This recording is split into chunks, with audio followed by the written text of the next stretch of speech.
What are production rates and billable rates? Steve here with the Janitorial Store, the channel where we help cleaning business owners scale their businesses with systems, tools, and resources. You know, I've been getting this question a lot. You know, a lot of people don't understand exactly what a production rate is. So, what it is it's how many square feet you can clean in 1 hour. Plain and simple. So, let's say we're cleaning a professional office building, and we're going through, and let's say we're vacuuming. So our production rate for vacuuming would be whatever amount of square feet that we can vacuum in 1 hour. That would be your production rate, okay? Now the same thing is true as if we're dusting. Same thing is true there, you know. So if we average, let's say we clean an area, we're dusting an area, and we do, you know, a couple thousand square feet per hour, then we know that our production rate is 2,000 square feet per hour, you know, for our dusting.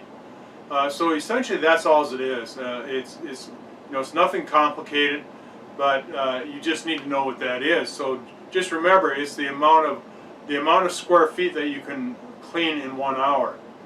Now, to measure your production rates, I highly advise you that you do this, because your production rates are the key to pricing. It makes pricing so easy. You know, to heck with the industry averages and all this other stuff, because you're using somebody else's numbers. When you're using somebody else's numbers, you can't come to the true profit number for that job that you're doing. So, you know, try not to do that. Even if you're beginning, you have to do something like that, because you can't track any of your current production rates that you have for any accounts that you're doing. So now you're going to have to use somebody else's rates.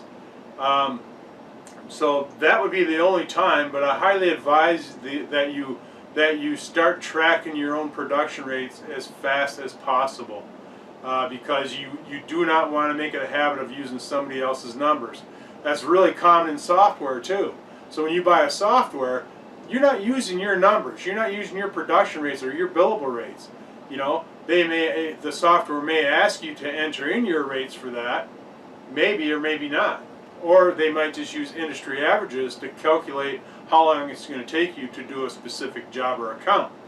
So, in any case, knowing our production rates is very valuable. So, let me give you an example. Let's say we have a professional office building that's 3,500 square feet. So, we got our 35,000 square feet, I'm sorry. Got to make sure I get this right, because otherwise people are going to say that that's not correct when I do my math. So we got 35,000 square feet, and it's cleaned 5 days a week.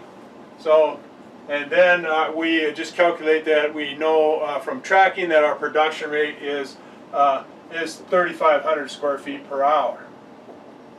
So when we know that, it's real simple to just do the math. 35,000 divided by 3,500 equals 10 hours. So we know it's going to take 10 hours to clean that facility based off of our production rate. Okay? And that production rate is to be able to go through and vacuum, mop, dust, clean restrooms, clean the entire building. Okay? Because that's what we did, is we tracked all of our accounts, and we know exactly what our production rate is for a professional office building that's being cleaned 5 days per week. So hopefully you get that, because that's really how simple it is. So the one thing that you would do is that, based off the square footage, the frequency that you clean, you'll have to adjust your production rate. That's a fact. Because let's say this account was 3 days per week. So if it was only 3 times per week, that means that our production rate would probably be lower. It'd have to be, because we have more soil to clean. We're not in the facility often enough to be able to produce that higher production rate. So our production rate has to come down. So we'll just say that it was 3,000 square feet for 3 days per week. And then you do the same thing 2 days per week. We know that have to be lower even yet, because of the old dirt that's building up. Okay? So hopefully that makes sense to you. So once we know our production rates, we can arrive at the time to clean, which is very important. And then by doing our calculations, we know exactly how many hours that we'd be cleaning that facility per month. So, you know, if we end up with, you know, 300 hours per month, you know, to clean that facility, that's what it is, based off our production rates and the frequency. Okay? So now that brings us to our billable rate. Our billable rate is the rate that we charge, the per hour rate that we charge our clients. It's not our labor rate, it's what we charge our clients per hour. So in this case here, you know, let's say we're going to charge them $30 per hour. So this is our billable rate. Right here is $30 per hour. So in order for me to arrive at my price, what I would do is I'd just take 300 times $30 an hour, then that would give me my total. That's what it would be. That would be our price point for this account. So hopefully that makes sense to you, but that's all it is. Now, this billable rate does not have to change. No matter, you know, if we're doing a 20,000 or 10,000, 3,000 square foot, that rate doesn't change. When we're doing a general cleaning, our rate is $30 per hour. Now, our billable rate can change if we're doing floor care. So let's say we're going in to do a strip and wax, or we're going to polish some marble. Well, that hourly rate will change. We're not going to charge $30 an hour. It's going to be higher, just because of the type of work we're doing. So keep that in mind, because a lot of people always think that that billable rate has to change based off of either the frequency or the size of the building. You don't want to do that. Why make things more confusing than what they have to be? Keep things simple. Simple, easy, and fun is what we say. So just do that. Now, this billable rate will be different for every company. You know, I've seen pricing as low as $18 an hour for a billable rate, and as high as $55 per hour. You know, that's in the commercial arena. Within residential, you're probably seeing around those same rates. It's amazing. Actually, I've seen $15 on the residential side, and as high as $55, $75 for a team of 2 on the residential side. But in either case, you know, that rate will vary. So it's very, very important for you to do market research in your service area to make sure that you are charging a comparable billable rate, you know, compared to your competition. Because if we're just grabbing numbers and not really knowing what that billable rate is in our market, we could be overpricing. So that's why we just got to take the time to do that.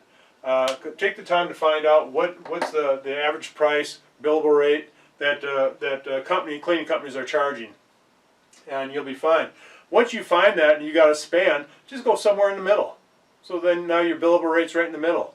That'll be a good competitive place to be. So, and again, on your production rates, they vary from company to company.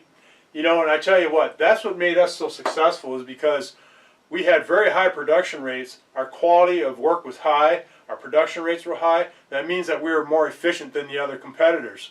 So the more efficient we were doing our job meant that I could go in at a lower price on many jobs because we were so efficient. And it was because of the training we gave our people, it was the equipment that we gave them, just made us better, plain and simple. So hopefully this explains it. You know, so you know, your production rate again is the amount of square feet that you can clean in 1 hour. Your billable rate is the rate that you charge per hour to your client. So as long as you understand those there, you should be able to come up with a price point for the account based off of your production rate and your billable rate. So I hope you found some value in this video, and if you did, go ahead and feel free to leave a comment or a like. And if you have not already, make sure that you subscribe, and make sure you turn on those bell notifications to get the latest updates of new videos to help you grow your cleaning business. Thanks for checking in today, and let's keep it clean out there.